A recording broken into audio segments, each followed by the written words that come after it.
Homeless teen sings, "Hello," entire stadium bursts into tears. Rain drizzled over the cracked sidewalks of downtown Chicago, turning puddles into tiny mirrors that reflected the dim streetlights. 16-year-old Liam sat on the cold concrete outside an old music store, clutching his worn-out guitar case, not because it held a guitar, but because it was the only thing he had left from his father. His hoodie was soaked, his stomach empty, and the coins in his cup barely jingled. Passers-by avoided his gaze, as if poverty were contagious.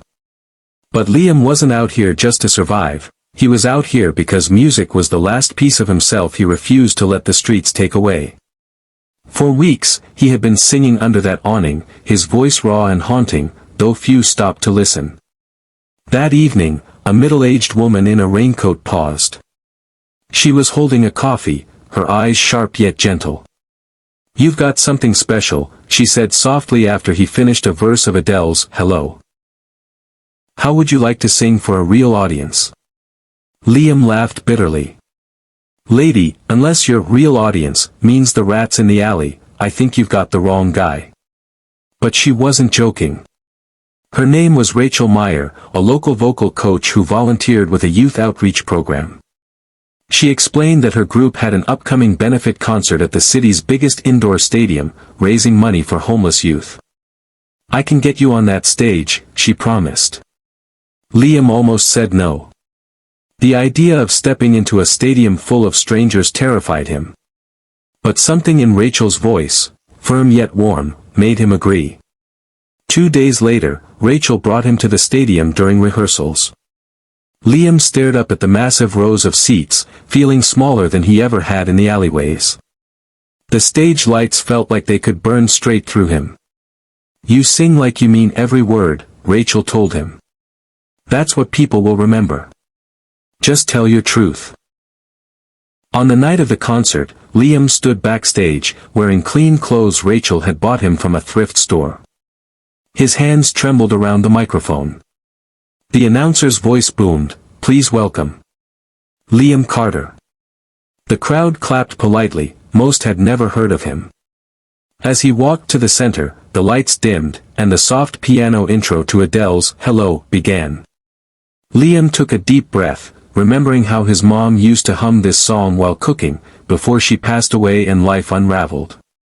The first note left his lips, and the chatter in the stadium faded into silence.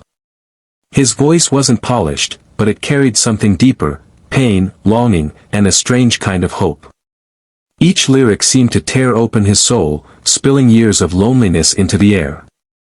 By the time he reached the chorus, his voice had grown strong and soaring, echoing through the rafters. Rows of people leaned forward, eyes glistening. They weren't hearing just a song. They were hearing a boy's story without him having to speak it. In the front row, a young woman clutched her chest. In the middle tiers, a father wrapped his arm tighter around his teenage son.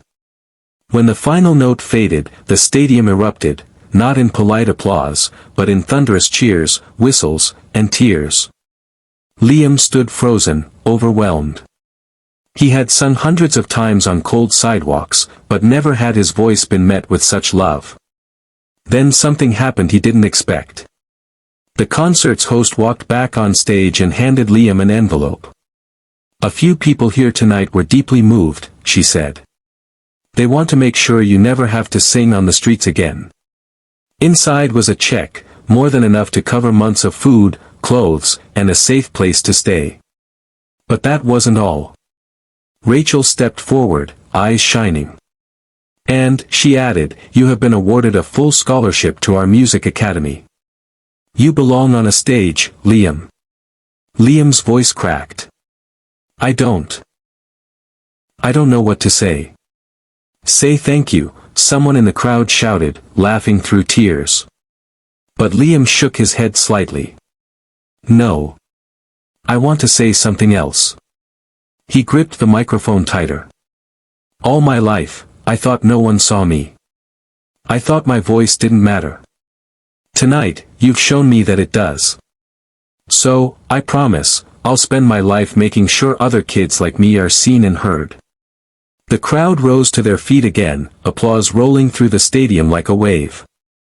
Rachel put her arm around him, and for the first time in years, Liam didn't feel like a shadow, he felt like someone standing in the light.